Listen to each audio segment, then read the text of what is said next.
Assalamualaikum warahmatullahi wabarakatuh. Perkenalkan, nama saya Abdul Noval Fauzafron.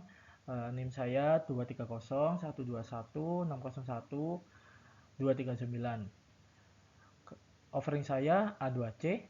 Di sini saya akan mereview sebuah buku yang berjudul Web Design Basic for Educators yang ditulis oleh Turi Trust.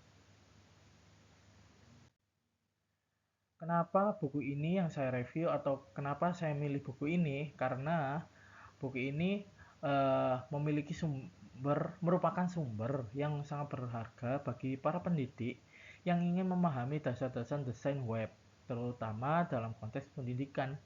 Buku ini menawarkan pengetahuan dan keterampilan yang diperlukan untuk mengembangkan situs web pendidikan yang efektif dan berdaya guna.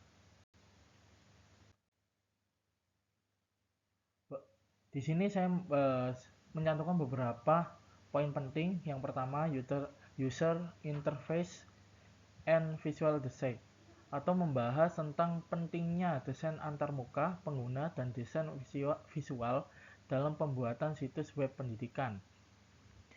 Yang kedua, writing for the web, berisi panduan tentang bagaimana penulisan web yang berbeda dengan menulis untuk media cetak. Yang ketiga, selecting digital media, yang berisi tentang bagaimana memilih media digital yang tepat untuk situs web pendidikan. Yang keempat, multimedia design, atau membahas tentang desain multimedia dan bagaimana multimedia dapat digunakan untuk meningkatkan pembelajaran. Yang kelima, digital accessibility,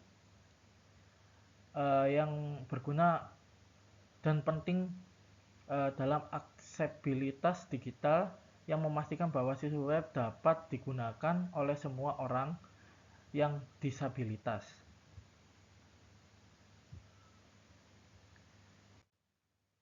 Selanjutnya, pengaplikasian dalam kehidupan sehari-hari. Yang pertama, membuat situs web kelas. Situs ini dapat berisi materi pelajaran, jadwal kelas, tugas, dan sumber belajar lainnya. Atau biasanya si Pejar, kayak gitu, si Akad, itu juga seperti situs web yang digunakan pada sebuah pembelajaran. Yang kedua, menulis blog pendidikan. Blog dapat berisi artikel, tutorial, atau refleksi tentang berbagai topik pendidikan. Yang ketiga, membuat portofolio digital. Portofolio ini dapat menampilkan proyek, tugas, dan pencapaian akademis siswa atau sebuah orang.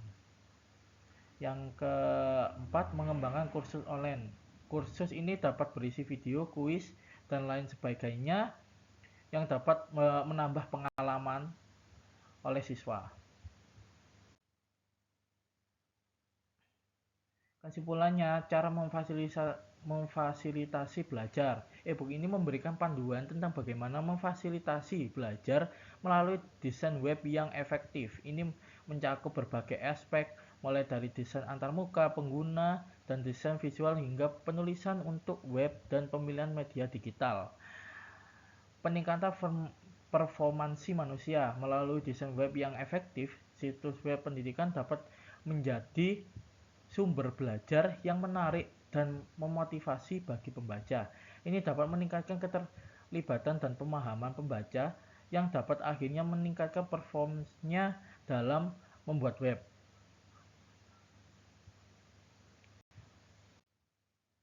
Itu saja review pada buku ini. Semoga video ini bermanfaat bagi yang melihatnya. Mohon maaf jika ada salah kata. Wassalamualaikum warahmatullahi wabarakatuh.